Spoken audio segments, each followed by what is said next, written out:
Hey guys, it's Craig Yanni with the Pacific Northwest Sasquatch Research Group. I'm here in Yakima Valley at the Sasquatch Conference that they've held back on for 2 years because of COVID.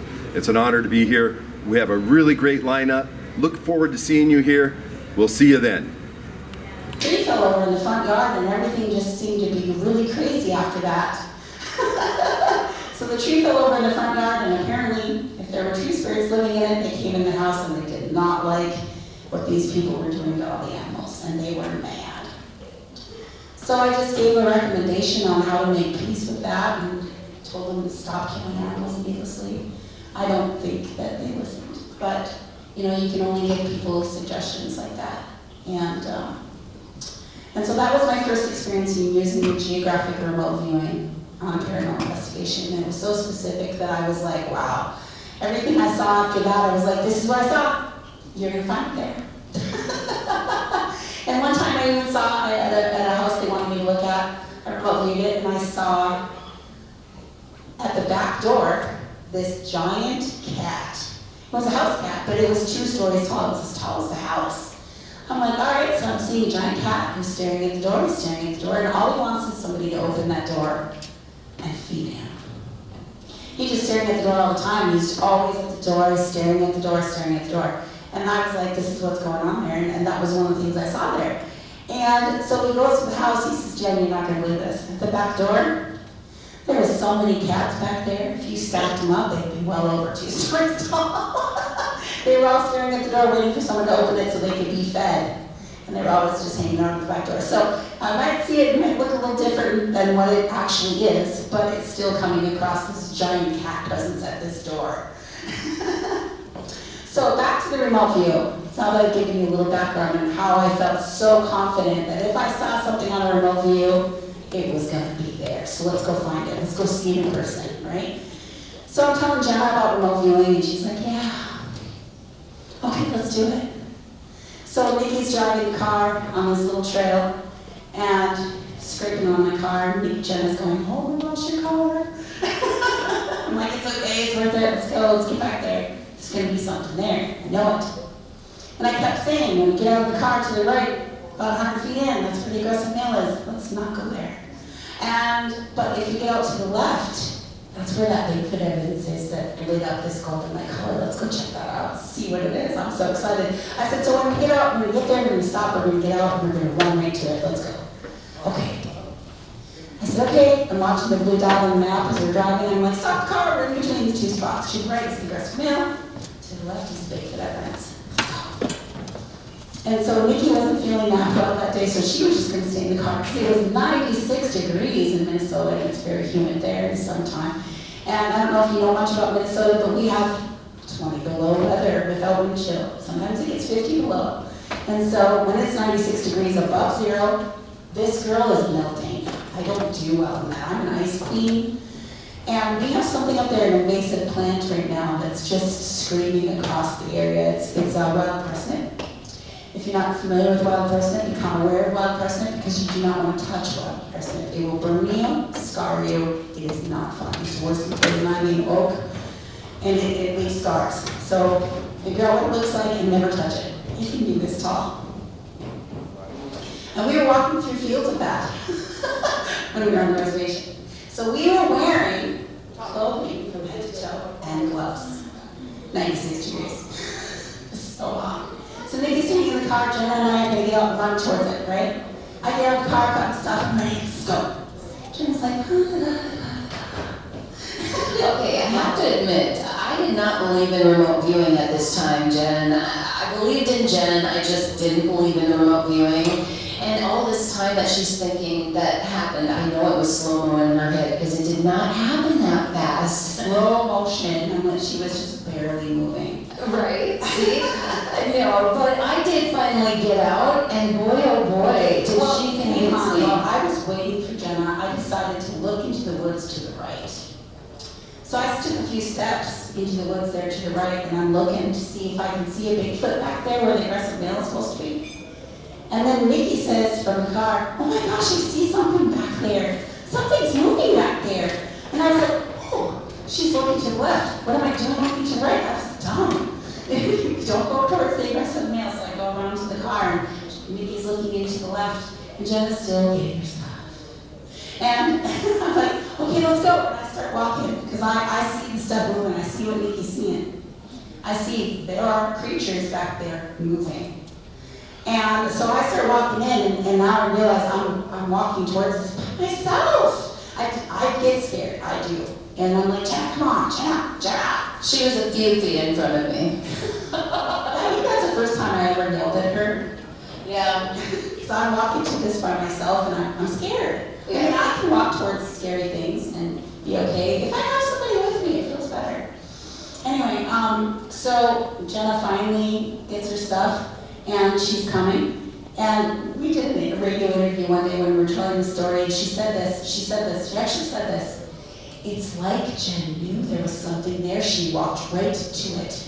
I did it. I said that on the radio, and not thinking, oh my gosh, it was remote view. Of course she knew where we were going. Of course she brought us right to it. I thought, yeah, I told you there was something there. Oh my goodness, yeah. It stunned me that this actually worked. I didn't understand that this was something that worked. You know what I mean? I didn't believe in a lot of things, and I was very much a skeptic of not only Bigfoot, but a lot of things that I'm not a skeptic of anymore. So we get out, we're walking towards it, and we get up there, and we are seeing, let's see if I can do this bigger, this. Now that is what we call the tower, and that is 2.5 stories tall, and it's literally trees that are shoved into the ground and then teepeed together, and there was foliage that was weaved in between them, making levels. And below that area, which we call the tower, there was a 5.5-foot area that was completely dark inside. You can kind of see it there, behind that bush, those leaves. You can see that dark area that you can't see into beneath that. That dark area was at least 5.5 feet tall. And when we were first approaching it, those leaves started to move. And they were moving 3 different times. And so I'm like, there's something in there. And I was like, okay, let's not get close to it. So let's not get close to that dark area, because I really think there's something in there. But we still wanted to check out this whole structure. So we're like walking around it, looking at it this way, as you can see, looking at it that way. I keep feeling like there's something over to my left, so I keep panning over there to see if I see anything, because I keep thinking I'm seeing something, so I look over there with my camera. And I didn't have a very good camera then. I mean, you can tell it's not great quality, but it's what I had. The equipment costs money, and so we gathered along the way, you know, that's just how we have to do it. So, there's Jenna with her blue gloves on, you just gotta see her real quick. And you might even catch a sight of my vehicle, it's white. If I pan that way at all. We were literally 75 feet from the trail we drove in on. The gloves were because of the wild parsnip. Wild parsnip, yeah. Because we had been walking through. So there's that dark spot. You can see right there. You can see the dark spot. That's what I didn't want to get close to. And so there were sticks like shoved into the ground, like 8 to 10 feet tall sticks, and they were shoved in at diagonals. And we weren't really looking at those because we were looking at the tower. We were looking at the dark spot, right? So we weren't paying attention to the sticks. We were just moving them so that we could walk around it. And it wasn't until later when we watched the video, and so you can see the movement there of the bush a little bit. There's the movement again. People have actually talked to us. They'll watch this over and over again, and they've contacted us saying, oh, did you see the movement in there? And we're like, yeah. We love it when people see this stuff. That's why we put it out there. We want everybody to see this. And that's as close to the dark spot that I got. That's as close to it as I got. I was trying to see in there, but I couldn't. Yeah. And so then we take a right and we're trying to get around to the side of it. And Jenna's moving the sticks, she's moving the sticks. And it wasn't until we watched this video and really looked at them that we could see that they were crisscrossed. And it was kind of like a fence that something had built there on purpose. But we didn't know that until after we left there. We're just moving them because we're really focused on this tower area and getting around there. And we get around to the tower itself was about as wide as a Walmart aisle. And when we got around to the side of it, so there's that tower again, you can see the stuff is just weaved together. Isn't that weird? We get around to the side of it, there's Jenna. And we see that there's another structure that's added onto the back of it that's not as tall. And this is literally trees that are stacked on top of each other and then weaved together so tightly that when I grabbed a hold of it and went like this, it didn't come apart. It wasn't tied like the native people on my reservation. If they make something, they tie it together with ribbons. And they're usually red ribbons, or red pieces of cloth. It wasn't tied together, it wasn't nailed together, it wasn't screwed together. There was no tying of anything, it was just literally weaved. Every part of the tree was used and weaved together. And it was dark. Here's Jenna. Want me to go inside there? Because it was really long, like a Walmart aisle. It was really long. And there was a doorway, but not a door. Instead, there was there was two long sticks that came out from the structure that kind of went diagonally across the door. And you could easily move them, which Jenna did, as she said, want me to go in there? And I kind of peeked inside and went, well, it is kind of separate from that dark spot. She said, sure, if you want to. Those were her exact words. Sure, if you want to. I said, yeah. But seriously, when I did go in there, it was amazing because I was sitting on my knees like this, and I still had plenty of room up above me. In fact, you can see this on the video that you can see out on YouTube. Anyway, when I laid down in there, I laid down with my hands above my head and my feet spread out, so I was completely as long as I could be. There was plenty of room above my hands and my feet. I'm about 5'5", and that's, so you, I'm 5'4" and a half. The doctors told me I shrunk. But anyway, as I laid there, the coolest part about this is I looked up, and when I looked up, the roof itself was, like Jen said, it was like weaved. These were smaller sticks that were weaved together. They weren't just fallen. This was not weather that made this happen. This was literally, you couldn't push at it. You know what I mean? Weather would not fall through. Maybe a little bit of rain or a little bit of snow, but nothing. It was just amazing. And inside, tell us about the floor and the inside. Oh my gosh, yeah, and that was one of the things I noticed too. It was amazing. So when I get inside and I'm on my knees, one of the first things I noticed is how soft it is.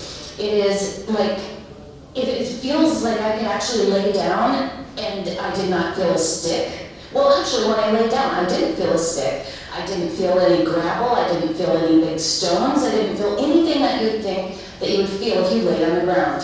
And that stunned me. And I also told Jen, I said, I don't get it. I don't smell anything. All these signs pointed, to Sasquatch, but it just didn't make sense. We didn't have a putrid smell of any kind. There was no smell. And, she actually picked up the door and looked at the ground and was like, there's sticks and rocks out there, but there's none in here. It's as soft as a mattress. This is softer than my mattress, she said. Yeah. I could sleep here really comfortably. And so I didn't know this at the time, but after I went home and I went to work, and I have a guy who worked next to me at my office building, and I took it over there and I said, hey, have a look at this, would you? And so he watched it, and I was telling him about the floor inside of the structure being so soft. And he says, Jen, this is Minnesota. He was a retired Army guy. He'd been teaching survival. He said, Jen, this is Minnesota. You can't sleep on the ground in Minnesota in the fall without working the ground up at least 8 inches down. You have to work it up. Because if you lay directly on the ground in the fall, it'll pull all the heat out of your body and you'll die of hypothermia in your sleep. So whatever made this, so it just started jumping again. and that's why it was so soft. It really did feel like a mattress in there. And it really did. And here's the thing, this wasn't an area that a lot of people go to. This was, And just started doing it? blocked off for... So my reservation is a closed reservation. You can drive through it on roads. Similar to here, you can drive through it on roads. But if you're not a tribal member, you can't just stop your car and walk off into the woods. You just can't. Somebody will be like, what are you doing there? You get in trouble. So you have to be a tribal member, or you have to be with a tribal member, okay? And so, you know, that's the only way we can go into the woods, is to have a tribal member there. And so we don't need permits or anything like that. Non-tribal members cannot fish the big lake, or there's specific smaller lakes that they can fish with a native tour or a native guide that has a permit for that. But for the most part, the majority of the waters on my reservation cannot be fished by non-tribal members at all. You can't even go out on a boat or out on the ice if you're not a tribal member. And if a water plane were to land, which has happened, if a water plane lands on the lake, the conservation guys will be right out there immediately threatening you take off now, or we're going to take your plane and you won't get it back. We'll take all your stuff and you won't get it back. And so they just make it very clear, you're not welcome here, leave now. So here we are, we're at the side of the structure looking at it, and Jen has already been in there. And now we're looking around. You can see how the doorway is actually to the left. And you can see how it's all like weaved together. It's very thick, right? And I was looking at something on the ground and I turned around and Jenna is gone. She is just gone. And I got freaked out. I'm like, Jenna, where are you? I can't see you. Where did you go, Jenna? And I'm yelling. And I'm sitting here, I can see her completely clear. I mean, she is completely clear to me, and she's freaking out. I was freaking out. She's just not here anymore. And so you can see the flashing of the camera. She went behind the structure, and she's now flashing her camera up as high as she can reach. Her 5'4" is maybe 5'5". And so she's flashing her camera so I can see her, but she can see me clear as day, and she's behind the whole thing. And so that was really interesting because I was like, wow, that's a really good blind. Which made me think, well, what if a hunter made this? But again, so there's my rational mind, right? So I talked to the elders about it, showed it to the elders from the tribe, and they're like, oh no, we know what does those.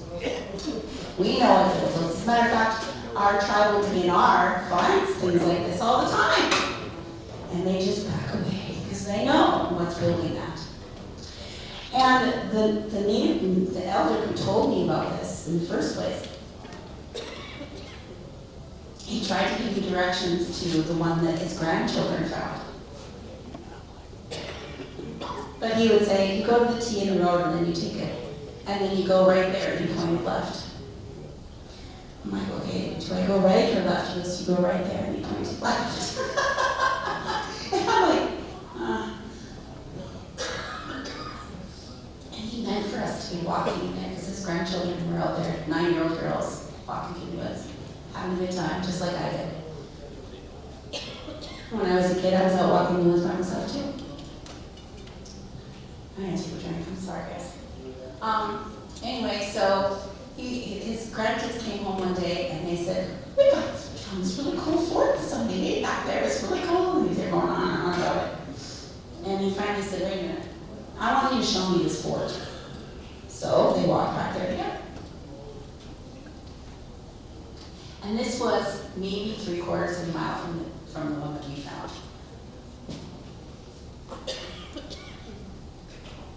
Anyway, so they go back there and he says, somebody had ripped 2 trees out of the ground, giant trees, flipped them upside down, with the roots in the air and teeped them together. He says, you walk under those. And you just keep going until you find a whole lot of looking structure. And I'm like, what's that? And he said, well, you know, it's made out of trees, but it's not round like a wigwam. It's kind of rectangular shaped. I'm like, okay. And he goes, but this was made out of trees. I'm like, okay. And he goes, and it had a door, but no doorway. Or it had a doorway, but no door. I'm like, oh, that sounds okay. And he goes, you go into this thing, and it's quite spacious inside. And in the back of it, there was a hole in the ground. And that hole went down into like a den/cave area that had been dug down into the ground inside of the structure. And when his granddaughters had found it, 9 years old, when they found it, they went down in there because that was cool. And they explored that little den area down under the ground. And they were so excited. And when they took him out there and he went in this and he looked down that hole, he's like, we almost lost our granddaughters that day. Even if whatever built this isn't living there anymore, something else could have moved in there. Oh, we had lots of bears up there. Although most of them aren't pretty friendly because they needed the garbage dump. But, you know, if you go down into a bear's den, they aren't going to be very friendly, right? But apparently these structures that are being found on the reservation, some of them do have dens inside, dug down into the ground, which makes sense to me because if they're not using fire and it's 20 below zero, they're going to have to stay warm somehow, right? Some people think that they migrate, but they're still finding Bigfoot tracks on the reservation in the wintertime. So there's some that's still there. So this is a video that I took of the structure, and I wanted to get far away from it so I could get the whole thing in there. What I didn't realize at the time of being there was a second tower on the right. We didn't notice that until we watched the video later. And Jenna was wearing this really cute GoPro camera on her head, and she had set to video. We were really excited about that because she went inside the whole structure and was using GoPro on her forehead, right? Had this light on her forehead on her GoPro, so I was like, that's perfect, Jenna. So I'm going to go over here, way over here, and I'm going to get the whole thing in the camera, right? You just stay right there with your 5'4" or 5'ness. And she was going to be my measuring stick, right? So I start walking. And I'm going along, and all of a sudden, thunk. And I stopped. And I've had rocks thrown. It's not my first rodeo. I've had rocks thrown at me before. So I was like, that kind of sounded like a rock hitting the ground. So I just stopped. I'm like, was that a rock? Pretty soon here comes another thunk. All right, that was a rock, so we're not alone here. So I'm like, they don't want me to walk this way. Okay, how about if I walk that way? So I slowly started to go that way for a while, and then I went that way, and there just didn't seem to be a problem. So I get far enough away, and I was like, okay, Jenna, just stand there. And she's like, can you see me? I'm like, I can see your light. And you can see, where's her light? It flashes in a little bit. Here you see it, it's in like the middle of the screen, a little light's flashing. There she stands. And can you see how big that is from a distance when Jenna's standing there with her little light? Like 5'5" frame. Yeah, with her 5'5" frame. So, I mean, she was just tiny, tiny next to this thing. This thing was huge. Way bigger than we thought it was.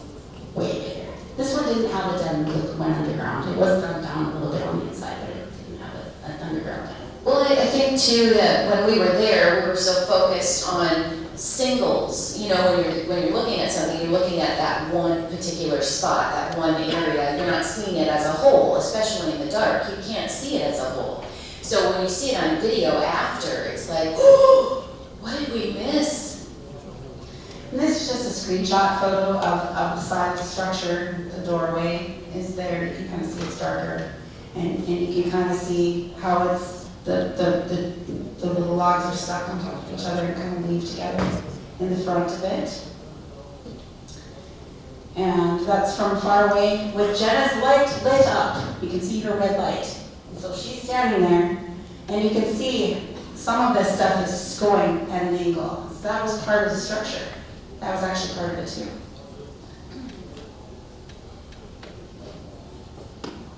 So then, these are pictures of Jenna inside of it, when she was inside of it, peeking out at me. And she's just showing with her arms are up and out. She's just showing, it's lots of room in here. Look how big this is, she says. And then she's showing it's kind of going down towards an angle right here. And you see how everything is just really tightly weaved in there?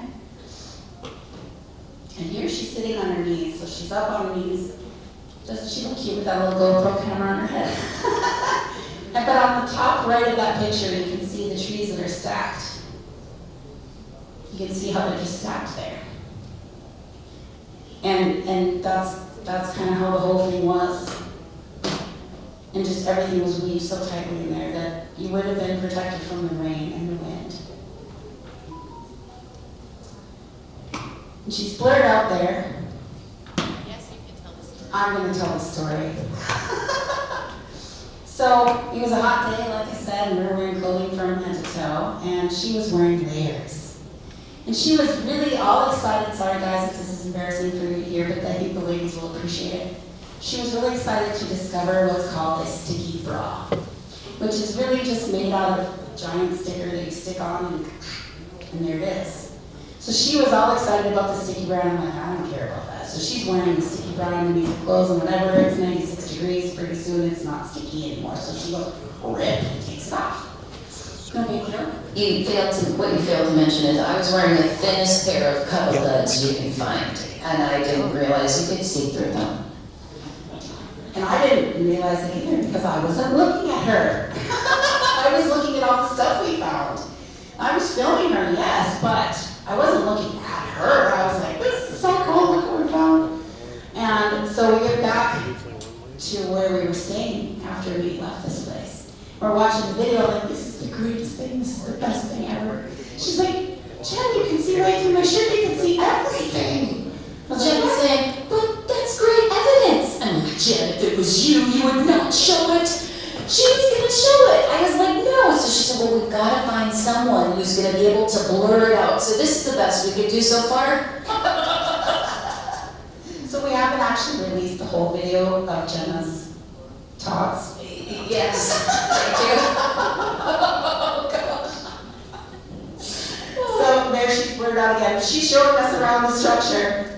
And here's another kicker. I was wearing a GoPro, and it was on for video.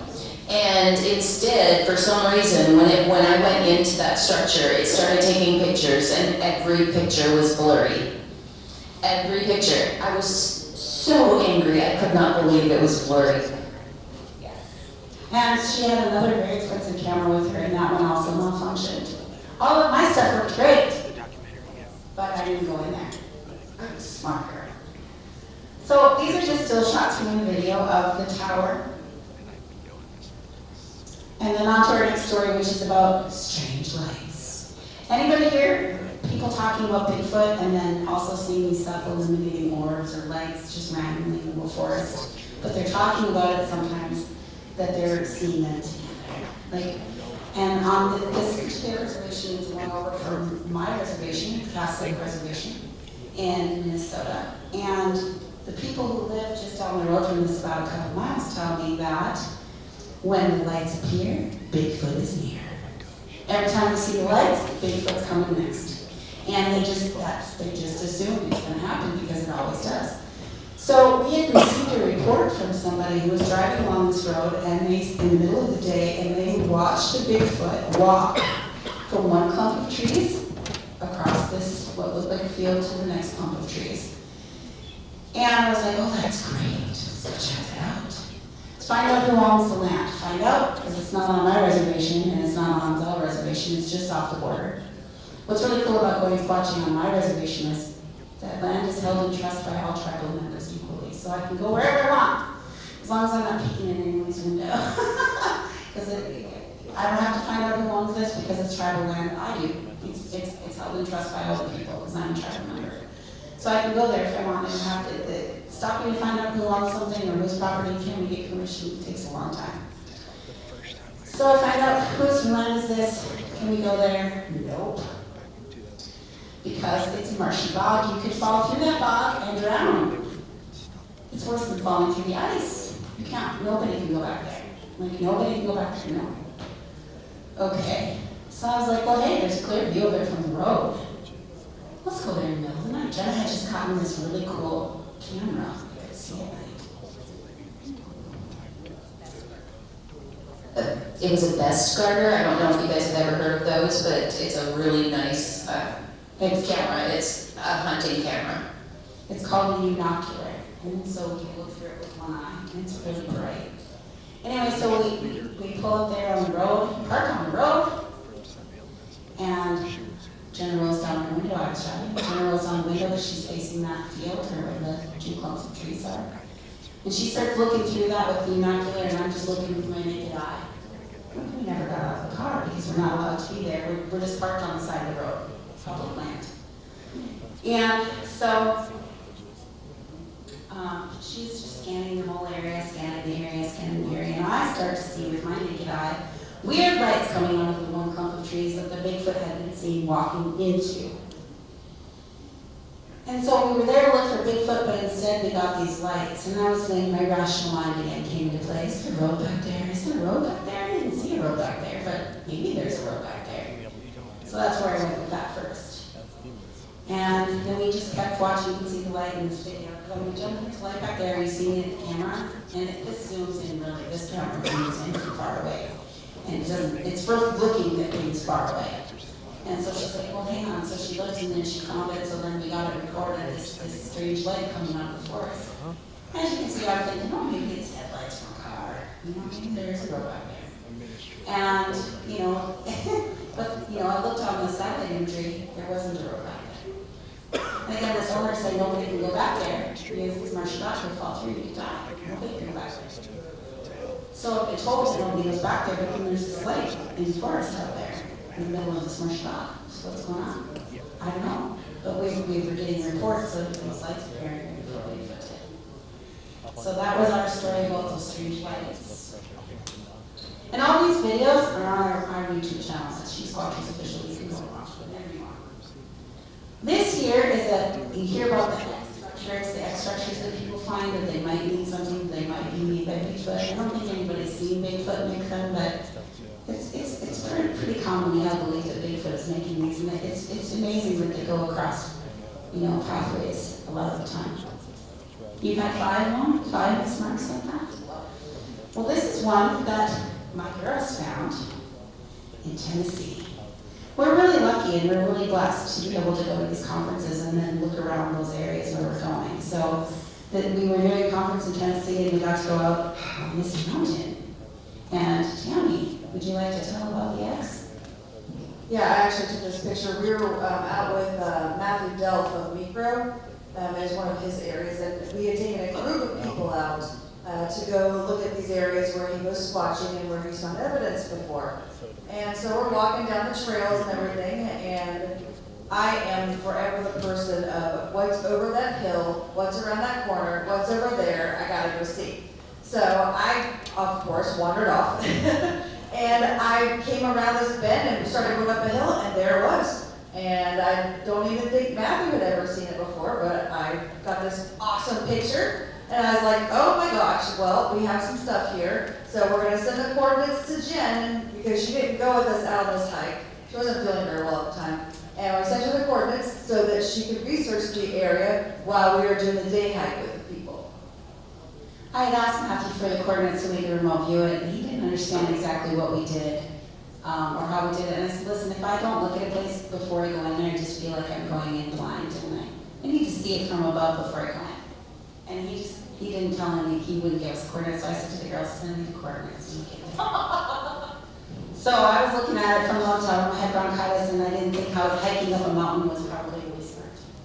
So I stayed back, but then I was seeing Bigfoot on my remote views of the area that there are, and I was like, oh my gosh, that's the Bigfoot there. There are Bigfoot there. So I'm marking the GPS coordinates where I'm seeing Bigfoot. They come back, we go to dinner, and I'm like, girls, look at this, look at these coordinates. And so we're looking at them during dinner, and we're like, let's go back up there in the dark. So I went, but you know, when I'm not feeling the greatest, and even then other times, I'm always looking for, in my remote view, finding an accessible Bigfoot. What does that mean? Close to the road. Because you don't have to hike in for miles and miles, because you can find them close to people, close to the roads. And so I'm always looking for that, because I think that we have that element of surprise when we can park the car and go running in, right to them. Because they're not used to that. I don't think they're used to that. That they're used to maybe people hiking through the forest randomly, doing their own thing. They probably just stand still or lay down and be quiet, and they probably just walk right past them. But we're going there with a purpose, with knowing that there's something there and going right to it, directly, like specifically right to it. So I said, well, this one right here is right next to the road on that mountaintop. Let's go there. So we get there, and before we get out of the car, and it's pitch black, we're on the top of this mountain. And it's 28 degrees outside. It's very cold for Tennessee. I was quite shocked, because I thought he seems hot, or he's supposed to be anyway. And so I thought, I wonder if I have service here. So I pulled out my phone and I was like, I do, let's do a remote view from the car. And so I said, is there any Bigfoot here right now? And what did I see? I saw a Bigfoot, and I used the measuring tool on the Google Maps. And I'm like, it's about 30 feet that way. I wasn't even out of the car yet. 30 feet that way, Tammy. Tammy gets out of the car with Jenna's clear thermal camera, which belongs to Jenna, and only Jenna knows how to use all the buttons. We know how to turn it on. Not my fault they didn't ask to learn. Tammy jumps out of the car. She's got the thermal. She turns it on. She's looking. And I'm like, that way, Tammy. And what did you see, Tammy? 30 feet away, there was a Bigfoot resting up against a tree, and he lifts his arm up, and all the hair is hanging down off of his arm. And I was like, oh my gosh, I have got to get this on video. So I'm trying to push the buttons and I'm trying to get it to record, and I can get it to snap a picture, but I can't get it to record. So I'm like, okay, guys, how do I get this to record? And they're taking their sweet time getting out of the car. And I'm like, hey, how do I get this to record? I can't get it to record. And so I keep messing with the buttons, and it's going through the different colors. I'm like, all right, this is not it. And finally I'm like, Jenna, how do I get this to record? And so she comes walking over, oh, it's like this, beep. So I did not get him with his arm up and all the long hair hanging off of him. However, it was on black hot, which means anything warm is black and hair is white. And this was entirely white.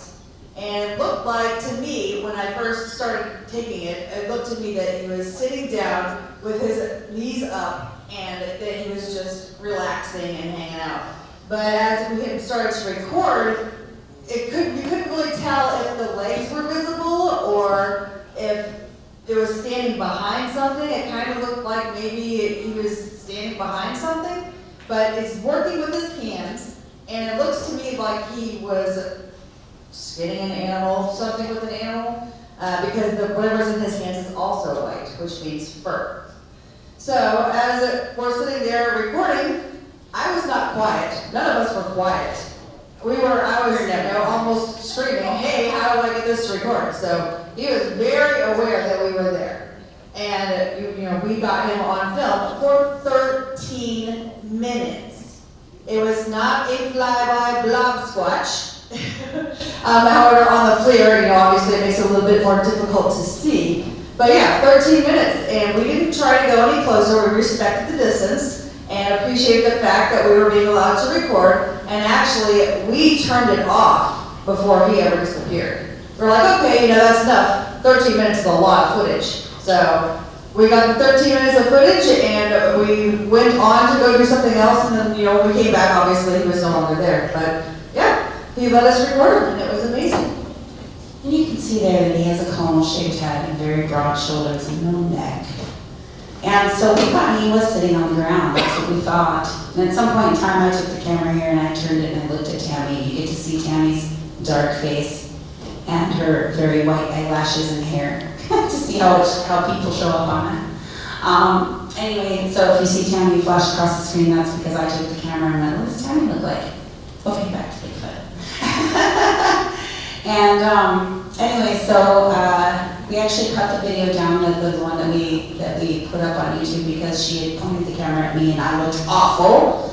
It was okay for her to point it at me, just not me to point it at her. It's like, oh no, that's not going up there. And the black that you see is actually rocks. Those are rocks that are still warm from the daytime. So we thought he was sitting down in this video, and we were scheduled to leave Tennessee the next day, so that's the kind of the poops about having to travel and get back home, right? But Matthew, this was his area, near his area anyway, so he decides, we asked him, can you go check out that place in the daytime and see what that was looking like? So he goes back during the day and he looks at that spot. And he says, wow, this is really cool. It wasn't sitting on the ground. I think he was standing there, and there was like a drop-off ledge right there. And it looked like, I think he was standing there using that as a countertop, that ledge. Again, we're on a mountaintop, so it's not exactly everything flat. And there was a drop-off there. He says, I think he was standing there using that like a countertop. And that's why we couldn't see below here. We couldn't see below his low waist. So I thought that was really interesting and really cool. Again, and then, we're not technically advanced people. We don't know how to do a lot of editing or any editing at all. We did a radio show with somebody else. I think it was Beast TV or something like that. Beast TV. And they said, "Can we take your video and stabilize it?" I said, "You can do that?" He said, "Yeah." So he did. And then he sent me the video, and we've uploaded that to our YouTube channel. And so please go check that out. So, because here it is. And so he's changed the color in 2 different boxes so you can see it a little bit more clearly. And he stabilized it so because we weren't using a tripod, which we probably should have been. Live and learn, people. Live and learn. We're not perfect. You learn as you go. But you can see, and again, this is on our YouTube channel, She-Squatchers Official. Please come subscribe. Okay, to put that in there. But you can see it's working with something on the ground there. Pretty neat, huh? All right. And that's the end of our presentation. And we just really like to thank everybody for coming out and seeing us and treating us so well.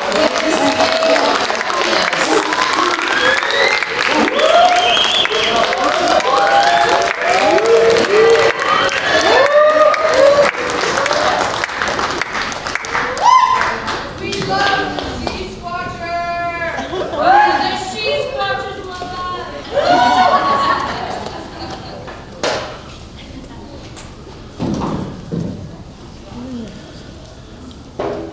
Good job, you guys. That was really compelling. A lot of information, and I'm sure you guys have a lot more to cover.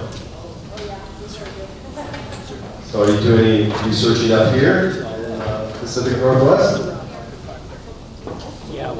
If anybody has a spot and would like to take us out, we actually have a couple days before we have to leave, and we would love to go squatching with you. All right, thank you. So, this was our final presentation of the day, and I hope you enjoyed the She-Squatchers. By the seashell, by the seashore, or something like that. I always get tongue-tied when but I would like to invite, while you're up here, the members that helped put this together. There are ones that have stayed here, and I think she's coming up to the stage now. And she will say a few words, thanking everybody and ending the conference for the day. So here you go. Thank you. My name is Deidre Ojai. My maiden name is Alney, so I am Alney from this area. I've grown up here, and when the Yakima Chamber asked us if we would be partners in holding this event, I absolutely said yes, because I've always been, I've had experiences myself, not as much as these guys, but yes, I just want to say thank you, and on behalf of the Yakima Nation and Legends Casino, thank you for joining us today. Thank you to all the speakers, and Craig and Mel, for making this a wonderful event. We did much better than we expected, and we hope that we will grow next year. So thank you.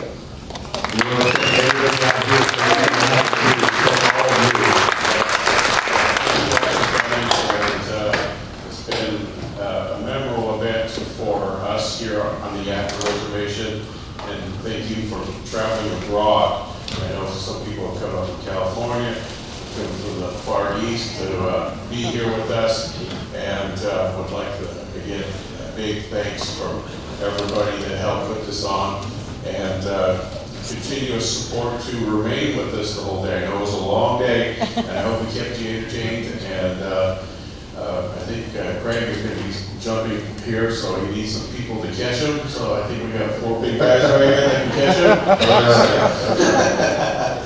But I want to give my sincere gratitude to everybody here, and I'm hoping to be here next year when they do finally present something. And my next scheduled event is going to be Memorial Day weekend over in Forest, Washington for the premiere of Jill and Brett's Flash of Beauty Bigfoot Reveal Part 2. Thank you very much. Thank you, Mel. Yeah. And everybody again, and I look forward to coming again if they bring me on it. And I'll be over in Forks too as well. And looking forward to seeing everybody again. And Thank you again, and we'll see you guys next year.